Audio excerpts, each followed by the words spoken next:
Hi friends, welcome to my channel Sravanthi Sarath. నేను ఈరోజు చెప్పబోతున్నాను. చిన్నప్పుడు మా మమ్మీ వెజిటేబుల్స్ కట్ చేయమని చెప్పేది. నాకెందుకు చెప్తుంది, మా అన్నయ్యకి ఎందుకు చెప్పట్లేదు అనుకునేదాన్ని. కానీ పెద్దగా అయ్యాక ఇలా యూజ్ అవుతుంది అనుకోలేదు. మనం చేస్తుంటే మనకు చాలా టెక్నిక్స్ వస్తూ ఉంటాయి ఎలా చేయాలి అనేసి. ఇలా బెండకాయల్ని మనం ఇలా ఇటు ముందుకి వెనక్కి ఇలా తీసేసి ఒకటే టైంలో ఇలా కట్ చేసుకున్నాం అనుకోండి, సింపుల్గా ఫాస్ట్గా అవుతుంది.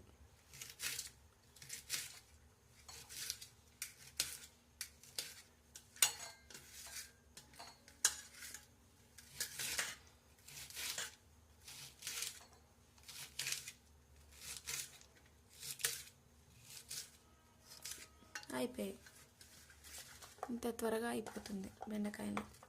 నేను